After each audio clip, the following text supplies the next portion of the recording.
पन्ना जिले में केन बेतवा लिंक परियोजना सहित मझगांव, रुंज, नेगुआ और एनटीपीसी परियोजना से विस्थापित आदिवासी और किसान छठे दिन भी जल सत्याग्रह पर डटे हैं। उफनती नदी के बीच पानी में खड़े प्रदर्शनकारी उचित मुआवजा और पुनर्वास की मांग कर रहे हैं। चिता आंदोलन में प्रदर्शनकारी पानी के बीच खड़े होकर न्याय की गुहार लगा रहे हैं। आंदोलनकारियों का कहना है कि जब तक मांगे पूरी नहीं होती वे सत्याग्रह खत्म नहीं करेंगे। जय किसान संगठन के बैनर तले सामाजिक कार्यकर्ता अमित भटनागर के नेतृत्व में आमरण अनशन और मिट्टी सत्याग्रह भी जारी है। प्रदर्शनकारियों का कहना है कि सरकार उन्हें सम्मानजनक पुनर्वास दे या फिर इसी जल सत्याग्रह में उनकी मौत होने दें। आंदोलनकारियों ने आरोप लगाया कि प्रशासन ने आंदोलन स्थल पर पीने के साफ पानी की व्यवस्था बंद करा दी है। इसके कारण महिलाएं, बच्चे और बुजुर्ग नदी का मटमैला पानी पीने को मजबूर हैं। उनका दावा है कि दूषित पानी पीने से कई लोगों की तबीयत भी बिगड़ रही है। हालांकि प्रशासन की ओर से इस आरोप पर कोई आधिकारिक प्रतिक्रिया सामने नहीं आई है। प्रदर्शनकारी दिव्या आदिवासी ने बताया कि बिजावर तहसीलदार अभिनव शर्मा, सटई तहसीलदार इंद्र कुमार गौतम और किशनगढ़ थाना प्रभारी कमलजीत सिंह मवई पुलिस बल के साथ आंदोलन स्थल पर पहुंचे।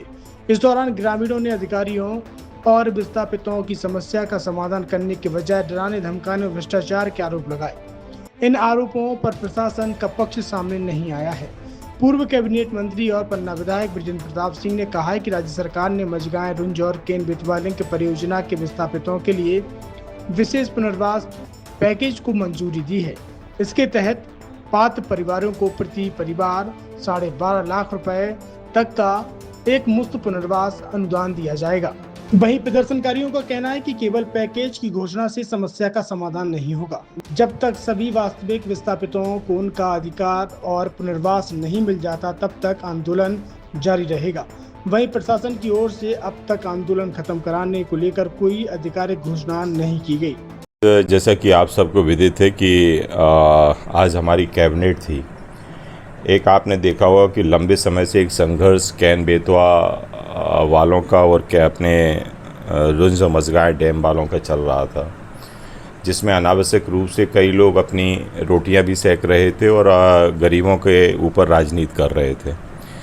इस मुद्दे को लेके, क्योंकि काफ़ी लंबे से ये संघर्ष चल रहा था, इस मुद्दे को लेके माननीय मेरी मुख्यमंत्री जी से उस समय पे बात हुई थी और माननीय मुख्यमंत्री के निर्देशानुसार मैंने केन बेतवा वालों को भी और आपके रुंज मझगांव वालों को भी, उन लोगों को बुला के उनसे अलग अलग चर्चाएं करने के बाद जो उनके इशूज़ आए वो हमने अपने माननीय सांसद जी को भी बताया और सांसद जी और हम लोगों ने उस चीज़ को स्टेट लेवल पे डिस्कस भी किया और सीएम साहब को भी बताया।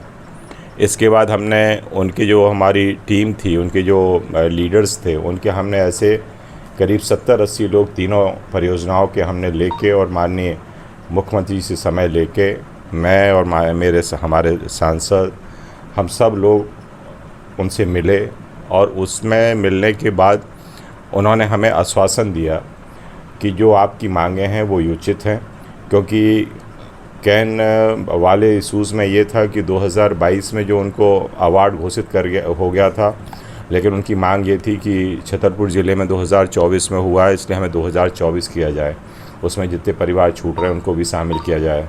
वो भी आज कैबिनेट में निर्णय हो गया है। आपके रुंज और मझगांव वालों की मांग ये थी कि जो हमें 5 लाख का पैकेज दिया गया था उसको बढ़ा के जो केन बेतवा का पैकेज है 12.5 लाख का वो मिले, उसका वही आज कैबिनेट में स्वीकृति मिल गई है। और इसलिए आपके माध्यम से निश्चित रूप से मैं सांसद जी का भी और हमारे माननीय मुख्यमंत्री जी का स्पेशली मैं बधाई देना चाहता हूँ, धन्यवाद देना चाहता हूँ अपनी पूरी जनता की तरफ से हमारी, क्योंकि वो जितने भी अफेक्टेड लोग थे मेरी विधानसभा के लोग थे और इसलिए मैं निश्चित रूप से जनता की तरफ से उनके इस तरह के निर्णय के लिए मैं बहुत प्रशंसा भी करता हूँ।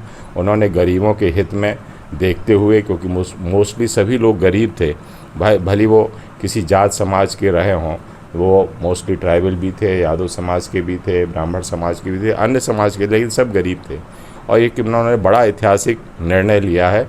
और इसलिए आपके माध्यम से हम अपनी पन्ना विधानसभा की जनता की तरफ से मैं खासकर माननीय मुख्यमंत्री जी को धन्यवाद देना चाहता हूँ, अपने सांसद जी को भी धन्यवाद देना चाहता हूँ।